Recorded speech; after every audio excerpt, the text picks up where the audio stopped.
Can adopting a more optimistic way of thinking actually help us make more improvements to the world? This is one of the most essential themes discussed in Hans Rosling's Factfulness. Throughout the book, Rosling discusses how the world is actually a lot better than most people think. On issues like extreme poverty, life expectancy, and population, most people's information is outdated, wrong, and frankly pessimistic. Everyone just thinks the world is getting worse. Rosling discusses 10 major instincts that he believes cause this mindset. I'm going to discuss the negativity, straight line, fear, destiny, and urgency instincts. The negativity instinct is our tendency to notice the bad more than we notice the good, and this leads us to believe that things are generally getting worse in the world. But this simply isn't the case.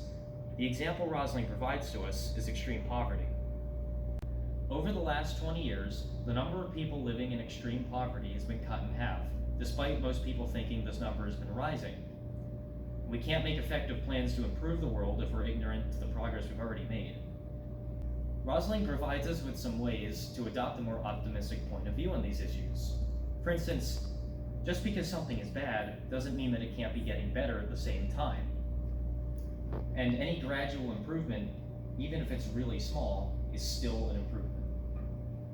The straight line instinct is our tendency to assume that a graph will continue in a straight line from where it leaves off. One example of this is how a lot of people are concerned that our population is just going to keep increasing indefinitely.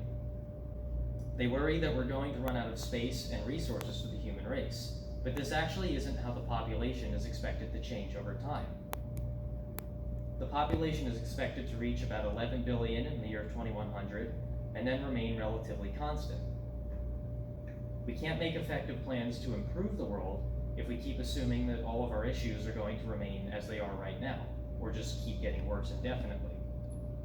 Rosling provides us with some strategies to help adopt a more optimistic view on these issues.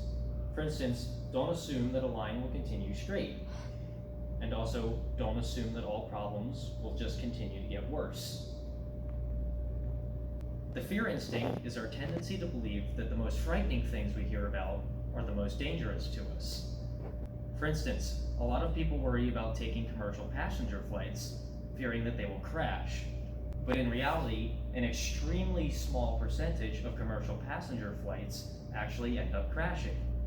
In 2014, just 10 out of 40 million commercial passenger flights did not make it safely to their destination. We can't be as productive as possible if we spend our time stressing over dangers that don't actually affect us. So Rosling provides us with more ways to remain optimistic on issues like this. He tells us to remember that the world seems a lot more scary than it actually is, and that things that we're not actually exposed to can't be a risk to us. The destiny instinct is the idea that inherent characteristics in certain groups of people determine their futures.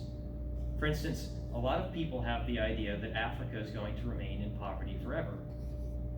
However, many African countries at this point actually have life expectancies that are over the world average of 72, and many others have made significant progress in their education, electricity, water, and sanitation. Having a fixed, pessimistic mindset prevents us from seeing new opportunities to interact with our world and improve it. Rosling suggests that we combat this pessimism by remembering again that even a gradual improvement is still an improvement, and that we should keep our information up to date so that we realize just how much better the world is getting. The urgency instinct makes us want to act immediately when we fear that some kind of danger is imminent. For instance, a lot of people fear that climate change is putting our Earth in imminent danger. While greenhouse gases created by burning fossil fuels are genuinely causing global warming, this does not mean we should feed into worst-case scenario predictions and find some immediate drastic solution to the issue.